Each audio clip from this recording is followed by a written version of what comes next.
Hello, everybody. We are a small group today, as you can see, but we are having some good conversation. So I am recording this for posterity and for those who are listening later, which we always have people go back and listen later. So we have Matter and in Hand, Vicky and Lee, two of our long-standing partners and people doing awesome things here. So we were talking about Lee and what he has going on. He has his HQ is out of his barn. So if you think I don't have enough to be able to help, then Lee is a prime example of figuring it out. So we were talking about the people that he's already getting requests for. You're getting requests for clothing and for food. So we were trying to figure out the food situation. For anybody else looking for food, we have a contact at Vector called Breed Love, and they produce kind of this lentil and grain nutritional bagged meals that can be sent over. So I'm happy to connect anybody to that. But Lee was saying, talk to us about mac and cheese, Lee. Oh yeah, let me just clarify this. It is a pole barn or a pole building, not a dairy barn or a Yes. hog barn, just so that people get the right image in their mind, because I understand I grew up on a farm and I know barns have all sorts of connotations and all sorts of uses to them.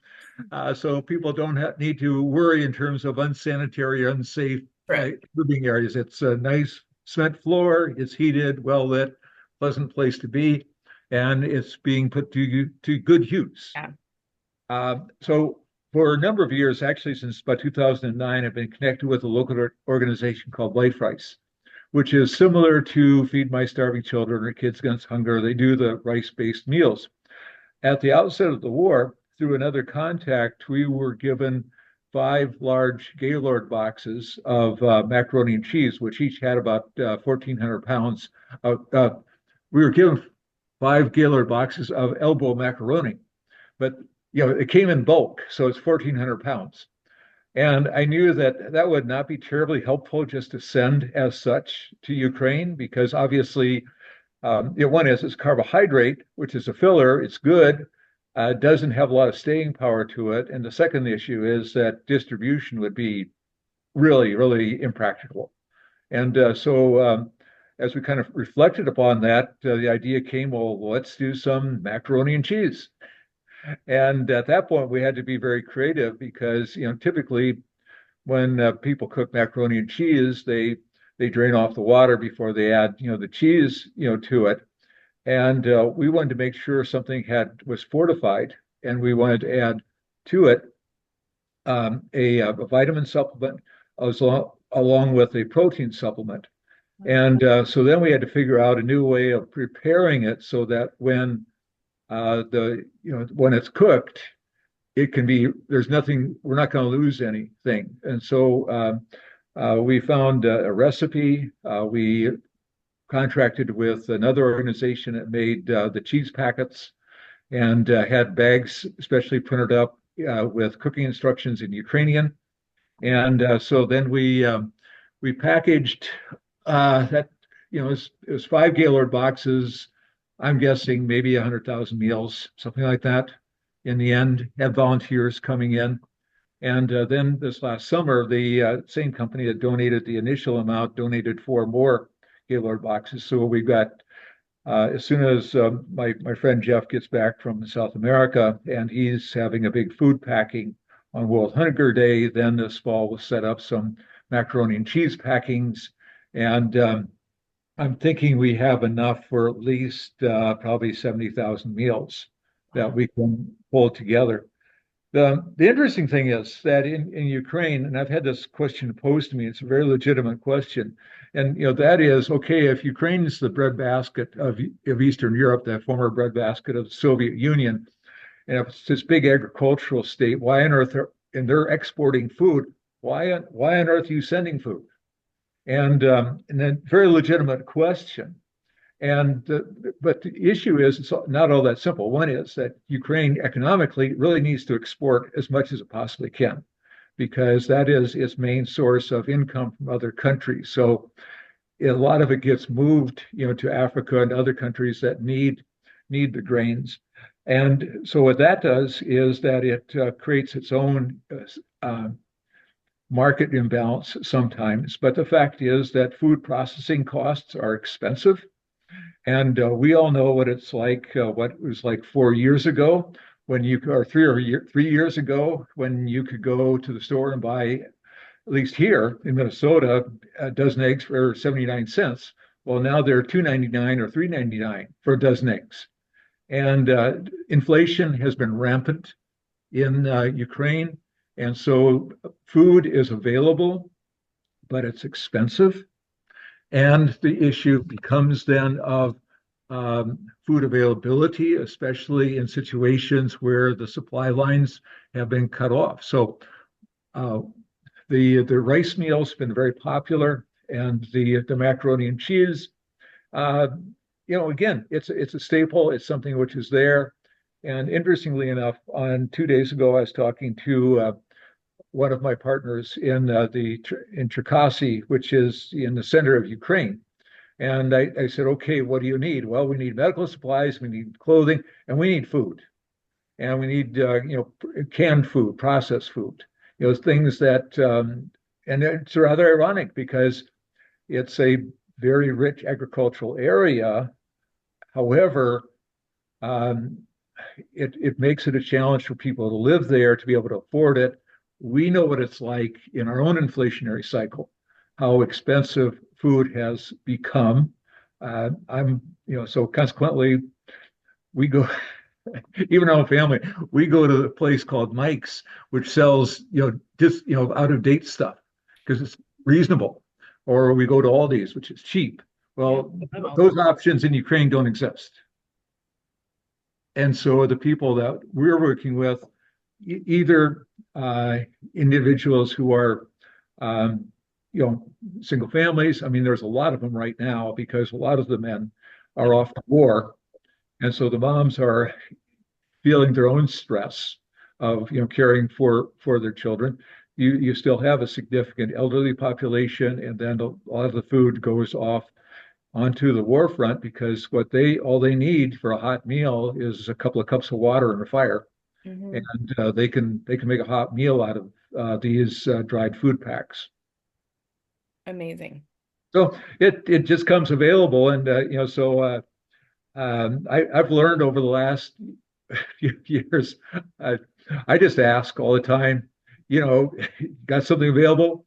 Yes, no, or somebody might know somebody who knows somebody.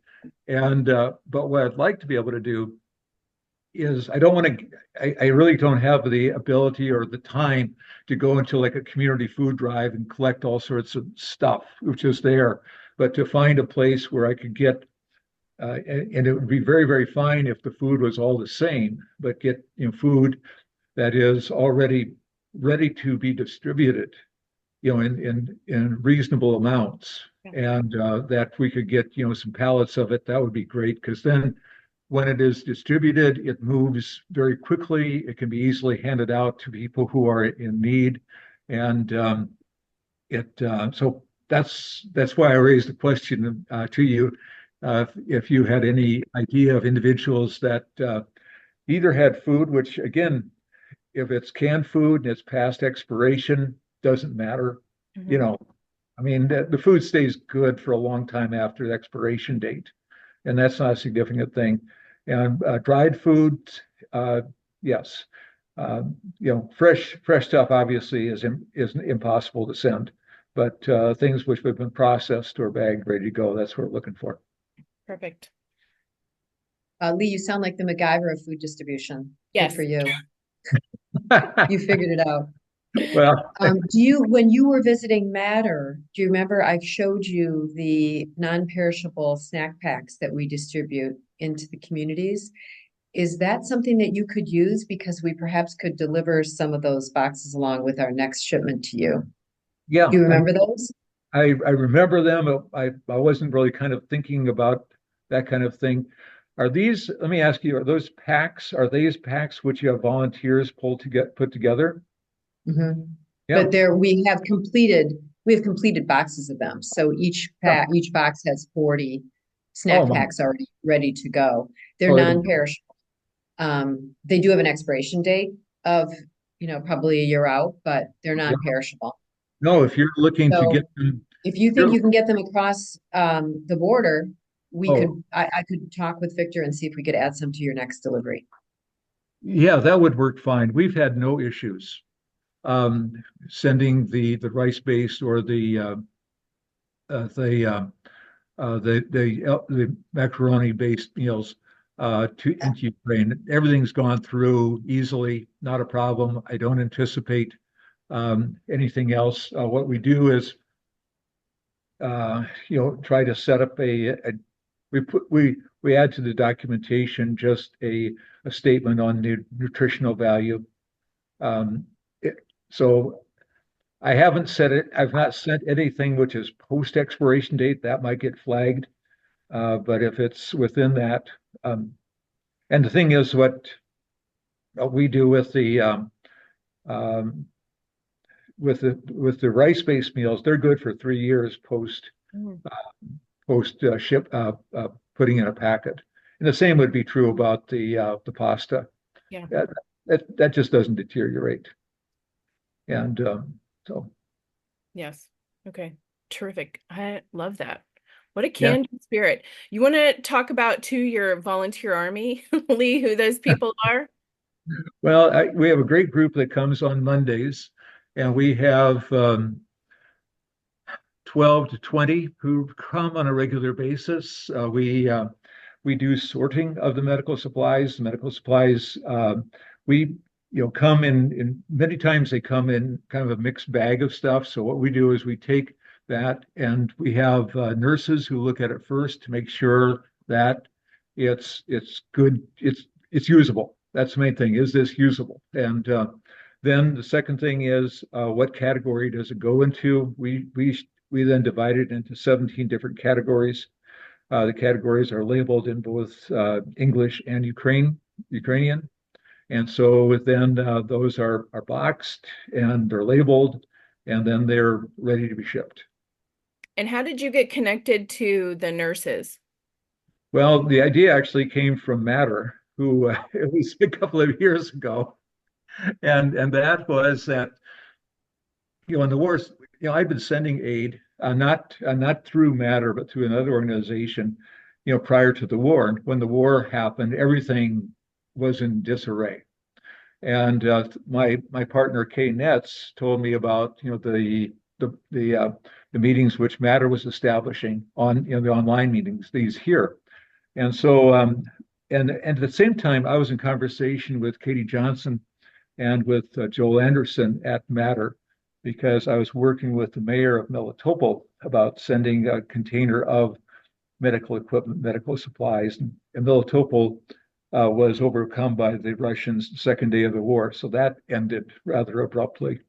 And so as we continued on the conversation, I was trying to figure out, okay, what can I do? And initially, I didn't have any connected points, but then after a few months, as individuals were able to return home, I had a proposal from Katie saying, "Hey, if you get some nurses to identify and to sort and to palletize. And if you have a warehouse where you can do these things, we can make arrangements to have the first container shipped for free." Well, free in my vocabulary is always a great word. It if it's around me anywhere, I hear it, I pick up on it, and so I was still pastor of a church at the time, and I was thinking of my congregation, which is a small congregation of on a given Sunday less than 130 people. Of that, we had 5 registered nurses, Mm. and I just finished the fall before that construction of a pole building, which had the capacity of the furnace wasn't installed at that time, but it could easily be, and it now is, so it's operational all the time around. So I pulled all my stuff out, and we started moving stuff in from Batter and from other organizations, and then then we just kind of had to figure it out. I mean, we went through I don't know how many changes till we finally came up with a system that we thought was the best, that we could do. And I've had when Katie was out to see, out to be at our place a few weeks ago.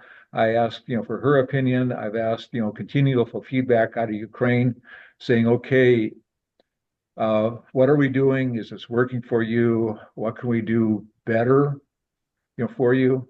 And because we want the system to work, and we want it to work efficiently, and we've gotten, and I'll have to pass on to you both an email from my chief contact in the Kyiv area saying that now he's in contact with the head of all of the hospitals in the Kyiv region. Oh, And so he's saying, send more, please. you know, and so for me, the challenge is, I have the challenge of the whole flow of it. yeah. From receiving, sorting, allotizing, and then sending, and God, put this way, God's been really gracious to us because we've always had enough money to. And my criteria has been we're not sending a container out the door without money in the bank to pay the bill when it comes in, because I appreciate very much how Vector and Hapag Lloyd have extended themselves to us, and I'm not going to presume upon that, nor to jeopardize their finances by being presumptive on it. So I want to make sure that this system works, and I'm doing some minor expansions on the facility yet this fall, not on the facility itself, but just to arrange where I can do some storage of my boxes and stuff like that, and that'll increase my internal storage capacity. And if it works in a sense that I can if I get confidence on my cash flow, kind of a thing, then what I'd do is I would start recruiting other volunteers, because I've had people say we want to help, and I appreciate that. But it's a matter of managing the flow. Sure. That's the big challenge, because again, I need to make sure that things move out in the same pace that they move in. Right. And so that because if things, put this way, I'm working with volunteers, and they're wonderful volunteers, and I'm always concerned about the morale of the volunteers. I'm always concerned that they know that what they're doing is significant. So I always send out a weekly update to our volunteers. If I get an email or something like that from one of our partners talking about the distribution of it, talk about that, just so that they know that they are part of something much bigger than all of us, and being part of that is extraordinarily satisfying. Absolutely. And how are things going with shipping your ambulance? It's a fire truck, actually. Fire truck. Why do I keep saying that? Yes, fire truck. Yeah, again, all I can say is God's gracious provision. The initial quote that I'd gotten on it was $15,000. I think I've had about $12,000 in donations toward that. I'm meeting with my two guys who are coordinating that. Kind of interestingly, it's kind of a joke, but there's two fire chiefs from the Minneapolis area. Sean Conway from Brooklyn Park, and Mark Lind, who is retired from Hanover and Osseo, and they are the team lead of our fire protection division. Nice. And we came up with the name. I'm thinking that sounds a little auspicious and really almost pretentious, but hey, why not? So I'm meeting with them actually tomorrow night. We're going to go over the truck. We're going to go over and seeing what it needs, because and what I'm thinking is that I'm probably going to send the truck without any equipment on it, because I've been cautioned that equipment which is non-secured has its way of disappearing. Okay. Yeah. And So I'm thinking what we'll do is we'll do a simultaneous shipment of a container, to coincide with the truck, so that the truck gets there and works well. And I'm seeing Father Nikolai is online with us. Hello, Father Nikolai. Everyone. Sorry, I'm a little bit late. It's okay. I'm Welcome. very glad to see you. Yeah. So yeah, well, Father Nikolai, I was just referring to you the email that you had sent regarding the reception that the medical supply has had in the Kiev region. Do you want to talk about that a little bit? Please. Yeah, it's if I can to talk a little bit. I had meet with some leader of Kiev district administration, and we discussed about the possibility to deliver the medicine supplies for different hospital in Kiev district region. It's can be 100 hospital.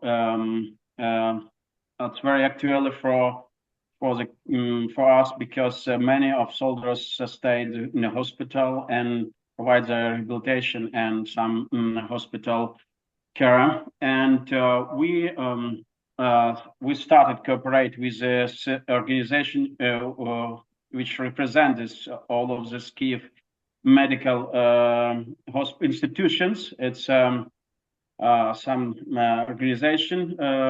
It's like over the Kiev district administration, and we delivered maybe I forgot, maybe wait a second, several thousand pounds medical supplies. It was a pastoral to send for us, and it was very very actual for the hospital, and they very grateful for this support, and they were encouraged this humanitarian aid, and we wanted to provide this humanitarian ministry in the future. It means that we need to more and more.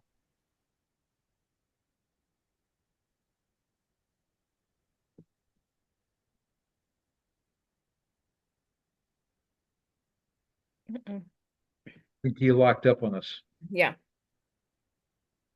Hopefully he'll be back in just a second. He'll be back. Okay. Yeah, Father Nikolai has been such a good partner. Hello? Oh, there you are. Yes.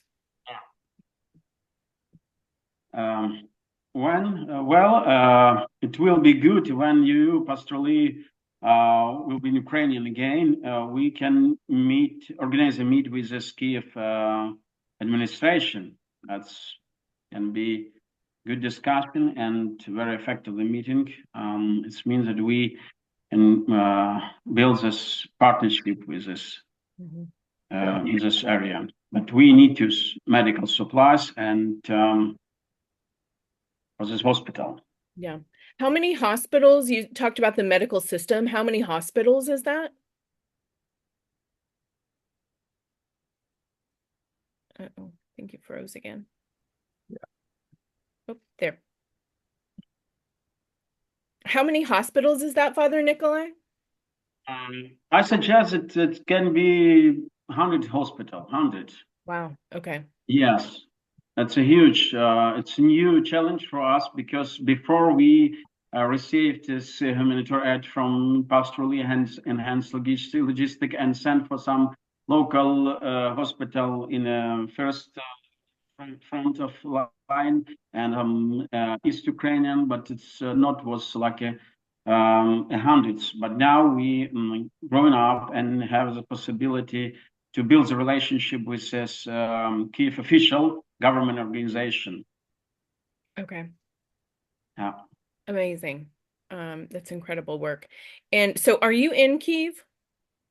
Yeah. Okay. It's Kosovinsky, it's west area of Kiev. It's small suburb, but it's near Kiev. And then, yeah. Since you're there, can you tell us give us some on the ground updates and what's happening there? Yeah, in our area, it's between Irpin and Kiev, and it means it's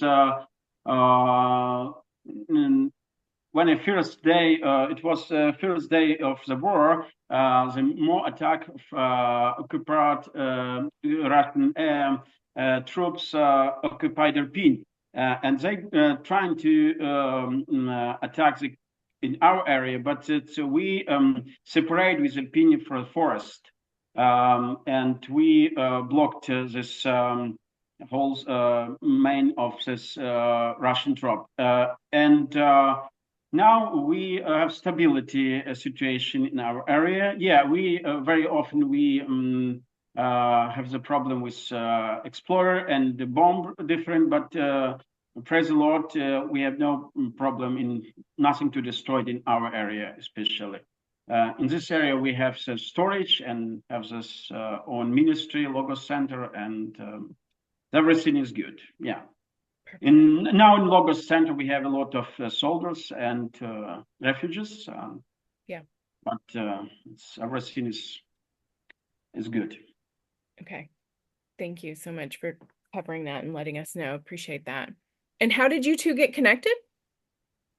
Through a mutual friend, Okay. a dozen years or so ago, a pre-church missionary by name of Pam DeAndre became a friend of a nurse in my church by name of Mary Barton.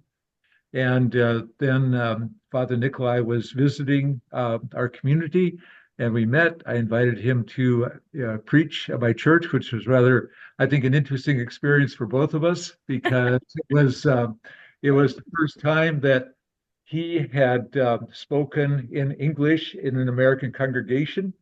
And I was pastor at the time of an evangelical free church that was, I think we're in our close to our 150th or 140th year. Wow. And it was the first time that we had an Orthodox priest deliver the sermon. Yeah, that was amazing. And so then after that, I visited Ukraine I was there actually for another focal point, but I had a few extra days. I came in early. I spent several days at the Logos Center, and so I've been at the Logos Center, I don't know, probably a dozen or more times, since then. And and Father Nikolai has returned on another occasion to the States, and so the friendship has developed Yeah. since I think about 2009. So Amazing. yeah. And Father Nikolai, so right now you're working mostly with hospital systems, things like that. Are you trying to get other types of donations as well, or mostly just medical supplies at this time? Yeah, we have a ministry not only the hospital with hospital, but we cooperate with soldiers in war, and because we trying to we are buying some food, what they need especially, and they if they need someone for soldiers or some especially for them, one of they arrived in our storage and they received say all of that what we have. Okay. Yeah. Another way we trying to support the refugees, especially in a different area of Ukrainian, and send them. We trying to send them what they need is again it's clothes. If you have some food, some maybe medical, might be something else, some ingredients or something. Okay. Or what we gather or find some for different organization. Okay. All right. Fantastic. Thank you both so much for your time. This was an education and yes, so much happening and so much going on. And Lee, you are a testament to what one person can do for sure and have recruited those to help you. And I love this connection. And thank you, Father Nikolai, for being here with us today as well. let's see. I know Vicky had to take a call. We're going to have her talk at the December meeting about they've had two team members that were just there recently actually doing in-person follow-ups to meet the people who have received all these medical supplies. For those of you who don't know, who've been watching, most of the vast majority of the medical supplies that have been sent over to Ukraine have come generously from Matter. If you're a nonprofit, then you can get those for free. We can connect you to Vicky. But really an amazing organization, and they've been so supportive of this. And so they had two team members that were touring all over the area and seeing how the supplies are being used, meeting the people, getting better exposure to the needs. And so we'll have her talk about that and share some videos and pictures in the December meeting. But this was awesome. Even it's always, I mean, even if just one other person showed up, it's always such a good discussion, and it's so encouraging to hear how everybody's working in their own little way. I feel like, Lee, you took not what were lemons and turned them into lemonade, but you took some lemonade and turned it into a lemon grove. So it's pretty amazing. I love the mac and cheese thing. So that's pretty incredible. And I can't wait to hear more about where that goes. But yeah, any final parting thoughts before we close out? I was going to say the mac and cheese tastes pretty good too. I bet it does. Yeah, absolutely. That's Oh, super cool. but yeah, if you could put me in contact with the organization that you mentioned, Yep. because again, in my conversations with my Ukrainian partners, I try to listen very intently in terms of, okay, what do you need?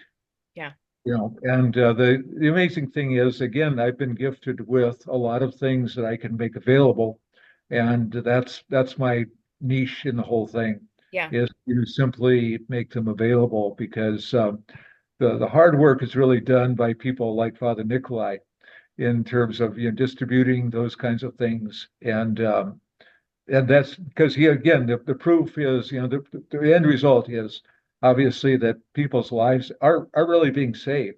Mhm. I mean, if you think about it, and that to me several times I have to, as we're packing, again, you pack things, it just becomes kind of stuff, as it were. And then you realize, my goodness, each thing we throw in a box is going to be used by one person. Yeah.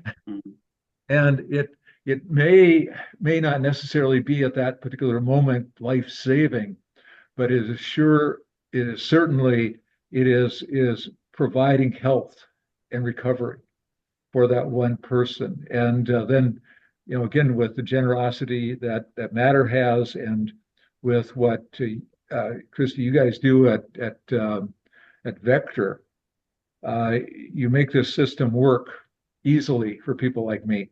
Thank you. Yeah, we're proud to be here as Yeah, well. And Lee, we didn't get this on the recording either. Do you want to talk about how many containers you've sent? I want to get that on the record too. yeah. We've sent actually 25 we sent through Vector. There was one we sent actually by air transport. It was arranged for us that they would take roughly the equivalent of a container. So we're counting that we've sent out of my organization 26, and so it's a wild ride, but it's a good one. Yeah. It's a joy to be. To me, I look at it. I feel like I'm one of the most privileged people on the planet. Just to be able to have relationships such as with Father Nikolai, Vicky, yourself, Katie, others who really want to do good and do it well, and it makes a huge, huge difference in the lives of those. So we're all part of the team. Yeah, absolutely. Well, and I love even just thank you for addressing earlier the FAQ you get. Why are we shipping food if Ukraine is such a breadbasket? I feel like that was a great education and insight for anybody who goes back to watch this as well. So thank you for addressing that. Yeah, and just a footnote on that. We can say this. Well, why do we have food shelves in the United States? Why do we have programs such as WIC in the United States, or food stamps, that are EBTs, for food? Well, because yes, food is here in abundance, but it has become for us expensive, and for individuals who are marginalized. We've heard about I'm trying to think of the term right now, but people being hunger challenged, wondering, where that meal is going to come, from. And well, it's good for those of us who have the resources to share with those who have the need. Right. Absolutely. So, Thank you for being here. I appreciate it. Thank you for anybody who goes back to watch this. It was a great conversation. Hey, Vicki, we are about to wrap up here, but I did tease the fact that you will be speaking in December on not only just everything that your team has gone through and learned, and for those who have sent Matter medical supplies, it will also be a terrific opportunity to see again how those are used, especially of us those are here those of us that are here in the States and may not get over there to see how they are used. So that will be pretty special. And then I have also asked Vicki to speak about one of the things when Lee and I went to visit Vicki a few weeks ago, which was incredibly fun. We learned more about just their mission and vision and how they help fund their products or projects, and the social enterprise that they've used to come up with some for-profit model amidst their nonprofit model to help fund both sides and to make use of all that has been given to them. So every nonprofit that has come on here and every nonprofit that we each and every one of us know is always looking for additional funding. So I feel like Matter is really using an innovative model that everybody can learn from in their own projects. So we will talk more about that in December. But for now, thank you. Thank you all for being here, and just keep up the great work. We're proud to partner with you. thank you for all you do, Thank Kristen. you. Bye. Okay. Goodbye.